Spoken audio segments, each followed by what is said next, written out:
Chào mọi người, đến với bài phân tích hôm nay nhé.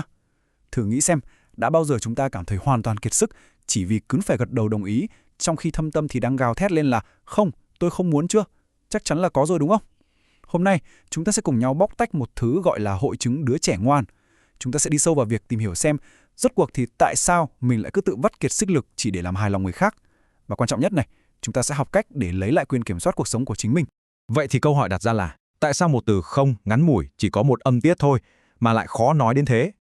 Xuyên suốt bài phân tích này, chúng ta sẽ dùng hình ảnh một tảng băng trôi để cùng nhau giải mã cái bí ẩn tâm lý cực kỳ thú vị này. Và có một tin vui cho mọi người đây. Việc không thể tự chối hoàn toàn không phải là do chúng ta yếu đuối đâu nha. Thực ra nó bắt nguồn từ những cơ chế tâm lý sâu xa và phức tạp hơn rất nhiều. Bắt đầu với phần nổi của tảng băng nha. Đó chính là hội chứng đứa trẻ ngoan. Nói đến hội chứng này thì biểu hiện của nó quen thuộc lắm.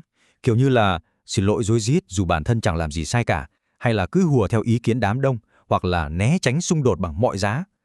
Thoạt nhìn á, mọi người sẽ bảo, ồ, người này tử tế quá. Nhưng mà thực chất nhá, đó là nỗ lực thầm lặng của tâm trí để né tránh cảm giác lo âu.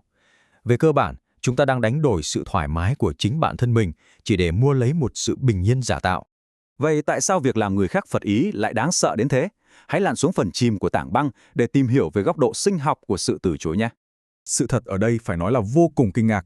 Những kết quả quét não bộ fMRI đã chứng minh rằng nỗi đau khi bị chối bỏ, nó làm sáng lên chính xác cái vùng não bộ chuyên xử lý những chấn thương về mặt thể xác.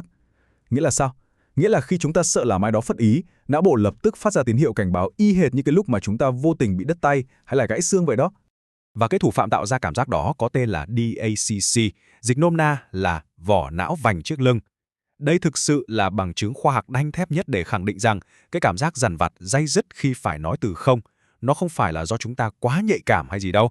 Việc làm phật lòng người khác thực sự tạo ra một cơn đau sinh lý, một cơn đau có thật bên trong não bộ của chúng ta luôn.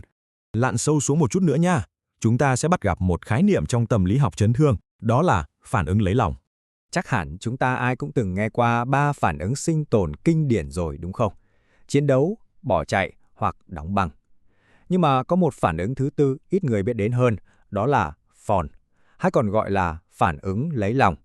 Lúc này hệ thần kinh của chúng ta đã vô tình học được một bài học cực kỳ sai lệch, rằng cách duy nhất để được an toàn là phải chiều chuộng và xoa dịu chính cái người đang đe dọa mình. Thật sự rất trớ trêu đúng không? Tôi có thể vượt qua mối đe dọa bằng cách làm cho họ vui vẻ. Cái tư duy này nó thường bắt nguồn từ chính tuổi thơ của chúng ta. Hãy tưởng tượng một đứa trẻ khi chúng không thể đánh trả hay là bỏ chạy khỏi một người lớn đang cáu gắt, thì chúng buộc phải làm gì? Chúng buộc phải kìm nén nhu cầu của bản thân để giữ cho không khí êm ấm. Và cứ thế, sự phục tùng này dần dần trở thành một tấm khiên sinh tồn. Và tấm khiên đó bám theo chúng ta mãi cho đến tận lúc trưởng thành. Rồi và bây giờ, ở nơi sâu thẳm nhất của tảng băng, chúng ta chạm trán một thứ rất quen thuộc với văn hóa Á Đông, áp lực của thể diện. Trong các xã hội đề cao tính tập thể, như ở châu Á chúng ta, thể diện đâu chỉ là chuyện của riêng một người. Nhìn mà xem, nó bao chụp hình ảnh của cả một gia đình, một công ty hay cả một cộng đồng rộng lớn. Vì thế, việc sống sao cho vừa lòng mọi người, nó không còn đơn thuần là thói quen cá nhân nữa, mà thực sự đã biến thành một cơ chế sinh tồn xã hội mang tính bắt buộc luôn rồi.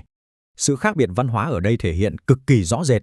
Nếu như khái niệm face của phương Tây chỉ đơn thuần thiên về hình ảnh cá nhân độc lập, thì thể diện ở Châu Á lại bị trói buộc chặt chẽ bởi những kỳ vọng của tập thể. Đó chính xác là lý do giải thích tại sao việc nói từ không hay là đi ngược lại với đám đông lại mang đến một cảm giác khủng khiếp đến thế. Cứ như thể là chúng ta sắp bị cả xã hội ruồng bỏ vậy. Nãy giờ lặn sâu để hiểu gốc rễ rồi, giờ thì đã đến lúc chúng ta cùng nhau ngoi lên mặt nước và thực hành nhé. Nghệ thuật nói lời từ chối. Ở đây chúng ta có một kỹ thuật từ liệu pháp nhận thức hành vi, phải nói là cực kỳ hiệu quả luôn. Đó là kịch bản 5 bước giúp từ chối mà không hề bị cắn rứt lương tâm. Bí quyết lớn nhất nó nằm ở bước số 3 mọi người ạ. Phải dứt khoát, tuyệt đối. Nói chung là nên hạn chế tối đa việc dùng mấy từ ngữ nghe yếu ớt kiểu như có lẽ hay để xem đã nha.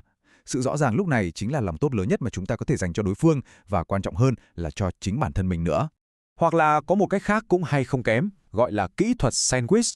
Thay vì kẹp thiết và phô mai như bình thường, thì bây giờ chúng ta sẽ kẹp lời từ chối vào giữa hai lời khen ngợi hoặc là những lời khẳng định chân thành. Hai lớp vỏ bánh mì ngọt ngào này sẽ có tác dụng giảm bớt sự căng thẳng rất nhiều, giúp cho cuộc trò chuyện vẫn cười mở mà cái ranh giới cá nhân của mình thì vẫn được bảo vệ an toàn tuyệt đối. Cơ mà khoan đã, chúng ta cần chuẩn bị sẵn tâm lý cho chuyện này. Khi mọi người bắt đầu thiết lập ranh giới, chắc chắn sẽ có một cơn bão cảm xúc ập đến. Những ai đã quá quen với sự phục tùng của chúng ta trước đây rất có thể họ sẽ phản ứng khá gay gắt. Lúc này thì sao? Hãy thử hít thở theo nhịp 4, 7, 8 để xoa dịu lại hệ thần kinh. Cứ mạnh dạn tắt luôn thông báo điện thoại đi nếu cần, và hãy tự nhắc nhở bản thân mình một điều: sự khó chịu ngay lúc này, nó chính xác là dấu hiệu cho thấy chúng ta đang thực sự trưởng thành. Để khép lại bài phân tích hôm nay, mong mọi người hãy luôn nhớ điều này. Việc nói lời từ chối hoàn toàn không phải là ích kỷ. Ngược lại, nó là minh chứng lớn nhất cho việc chúng ta biết yêu thương chính bản thân mình. Một mối quan hệ chỉ có thể gọi là gắn kết thật sự khi mà cả hai bên đều biết tôn trọng ranh giới của nhau. Và trước khi chào tạm biệt, tôi muốn để lại cho chúng ta một suy ngẫm nhé. Ngày hôm nay, ranh giới nào sẽ được chúng ta dũng cảm thiết lập đầu tiên đấy?